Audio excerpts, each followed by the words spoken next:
इस देश में झगड़े पैदा करने का काम बीजेपी करना चाहती है मस्जिद और मंदिर के नाम पर। भारत के गयूर मुसलमानों के ईमान पर, इबादत पर एक हमला है। नरेंद्र मोदी की हुकूमत ने इस मुल्क की सबसे बड़ी अक़लियत के खिलाफ एक ऐलान जंग कर दिया और ये जंग ना सिर्फ मेरे जिस्म पर है बल्कि मेरी आज़ादी पर, मेरी समाजी और माशी मार्जिनलाइजेशन पर है, मेरी शहरियत पर है, मेरे मदरसे, मस्जिदों, खानखाहों को और दरगाहों को निशाना बनाया जा रहा है। और ये हुकूमत सच्चाई को नहीं बयान कर रही है कि ये तरमीमी बिल से मुसलमानों का तहफ़्फ़ुज़, तरक्की और गुर्बत का खात्मा होगा। ये सरासर झूठ है। सर, अगर आप आइन के आर्टिकल 14 को देखेंगे तो उसमें लिखा हुआ है इक्वल प्रोटेक्शन। अब आप देख लीजिए सर कि हिंदू, सिख और जैन को और बौद्ध को उनके एंडोमेंट में तहफ़्फ़ुज़ मिलेगा क्योंकि उनका एंडोमेंट बाय यूजर बरकरार है और उनका एडमिनिस्ट्रेशन उनके हाथ में होगा।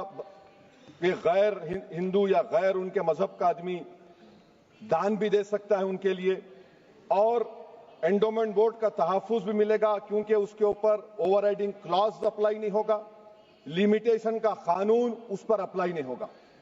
उसके बरक्स ऑपोजिट आप देख लीजिए, मुस्लिम वक्फ को वक्फ बाय यूजर निकाल दिया गया। एक मुस्लिम वक्फ की जायदाद पर कब्जा होगा, लिमिटेशन लगेगा तो जो एनक्रोचर है, जो खाबिज है, वो रातों रात मालिक बन जाएगा और एक गैर मुस्लिम वक्फ बोर्ड को एडमिनिस्टर करेगा। ये आर्टिकल 14 के इक्वल प्रोटेक्शन का वायलेशन।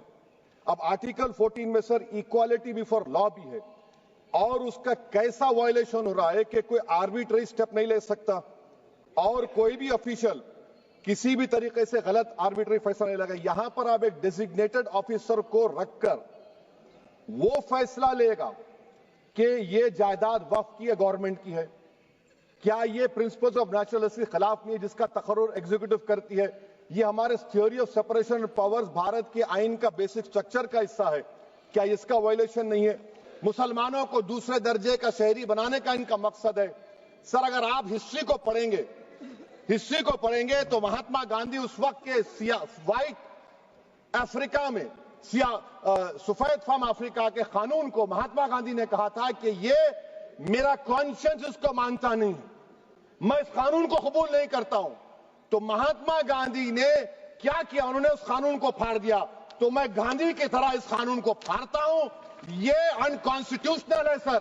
इस देश में झगड़े पैदा करने का काम बीजेपी करना चाहती है मस्जिद और मंदिर के नाम पर। इसीलिए मैं इसका कंडेम करता हूं और मैं आपसे गुजारिश करता हूं कि मैंने अपने 10 अमेंडमेंट दी है, आप इसको कबूल करिए। सर, मुझे बोलने का मौका दीजिए और उस पर डिवीजन का मैं डिमांड भी करूंगा।